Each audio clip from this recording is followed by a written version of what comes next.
കാസർഗോഡിൽ തന്നെ one of the must breakfast സ്പോട്ടിലേക്ക് രാവിലെ പോകാന്ന് പറഞ്ഞിട്ട് പ്ലാൻ ആക്കിയിട്ടുണ്ട്. അങ്ങനെ ഒരു രാവിലെ ഒരു 6:30 മണിയാകുമ്പോൾ എന്നെ പെരിന്റെ പുറത്തെത്തി. ഞാൻ പിന്നെ ഉറങ്ങിയെടുത്ത് നെണിച്ചിട്ട് വരാൻ കുറച്ച് ലേറ്റ് ആയി പോയി. പുറത്ത് നല്ല മയവും ഉണ്ടായിരുന്നു. അവിടെ നിന്നിട്ട് മുബാരിനും പിക്കാക്കിട്ട് നമ്മൾ നേരെ വിട്ട്. കുറെ നാളായി ഈ സ്പോട്ടിലേക്ക് പോകണമെന്ന് വിചാരിക്കുന്നത്. രാവിലെ ആയതിനെ കൊണ്ട് ആരും എണിക്കാത്തതിനെ കൊണ്ടാണ് ഇത്ര നാളായിട്ട് എത്താത്തത്. അപ്പൊ സ്പോട്ട് വരുന്നുള്ളത് കാസർഗോഡ് നീർച്ചാല് ഹോട്ടൽ ശ്രീദുർഗ ഭവന. പക്ഷെ നമ്മ എത്തിയപ്പോ നമ്മ തിന്നാൻ പോയ സാധനം റെഡി ആയിട്ടുണ്ടായിട്ട് അങ്ങനെ ഒരു ചായയും ബെൻസും ഗീ റോസ്റ്റും പറഞ്ഞിട്ട് അത് തിന്നു. കുറച്ചു നേരം വെയിറ്റ് ആക്കിയപ്പോ നമ്മ തിന്നാൻ പോയ സാധനം റെഡിയായി. വേറെ ഒന്നും അല്ല ഗൈസ്, ഇടിയപ്പവും പാലും. ഇത് നമ്മളെ പൊരലുണ്ടാക്കുന്ന പോലത്തെ അല്ലെങ്കിൽ ചോട്ടൂസ് കോർണറിൽ കിട്ടുന്ന ആ ടൈപ്പ് ഇടിയപ്പം അല്ല. പാലും അതേപോലെ തന്നെ ഡിഫറെന്റ് ആണ്. അതിലേക്ക് ബാക്കാവും, അതായത് പഴവും ഇട്ടിട്ടാണ് തരുന്നത്. ഇതുകൊണ്ട് തന്നെ ഒരു ഡിഫറെന്റ് ടേസ്റ്റ് ആണ് രണ്ടിനും. നമുക്ക് എന്തായാലും സംഭവം ഇഷ്ടപ്പെട്ട് നിങ്ങൾ പോയിട്ട് ട്രൈ ആക്കിയിട്ട് അഭിപ്രായം കമന്റിൽ അറിയിക്കാം. ആടുന്ന് റിട്ടേൺ പോയിട്ട് പൊരുക്കെത്തിട്ടാണ് പുള്ള ചോദിക്കുന്നത് ഓരെല്ലാരെയും കൂട്ടിയിട്ട് പീടിയേക്ക് കൊണ്ടാക്കും. സംഭവം അവർക്ക് പീടിയേക്ക് പോകേണ്ടതൊന്നുമല്ല. നമുക്കും ചെറുപ്പത്തിൽ ഇച്ചാമാർ കാറിലും ബൈക്കിലും പോകുമ്പോൾ ഓരോന്നിച്ച് എല്ലായിടത്തേക്കും പോകണമെന്ന് ആശ ഉണ്ടായിട്ട് അതേപോലെ തന്നെയാണ് ഓർക്കും ഉണ്ടായത്. നമുക്ക് അർജന്റ് ആയിട്ട് വേറെ ടൗണിലേക്ക് പോകാനുണ്ടായെങ്കിലും കൊച്ചുങ്ങൾ എന്നായാലും ആഗ്രഹം പറഞ്ഞ നമ്മളെ കൊണ്ട് പറ്റുവാന്നെ അതങ്ങ് സാധിച്ചു കൊടുത്തേക്കണം.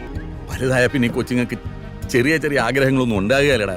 ഇൻഷാ അല്ലാഹ് പിന്നൊരു ദിവസം ഓരെല്ലാം കൂട്ടിയിട്ട് വേറെ എവിടെയെങ്കിലും പോവാന്ന് പറഞ്ഞപ്പോ ഓറും ഹാപ്പിയായി, ഞാനും ഹാപ്പിയായി. അപ്പൊ അത്രേ ഉള്ളൂ ഗൈസ്. Okay bye.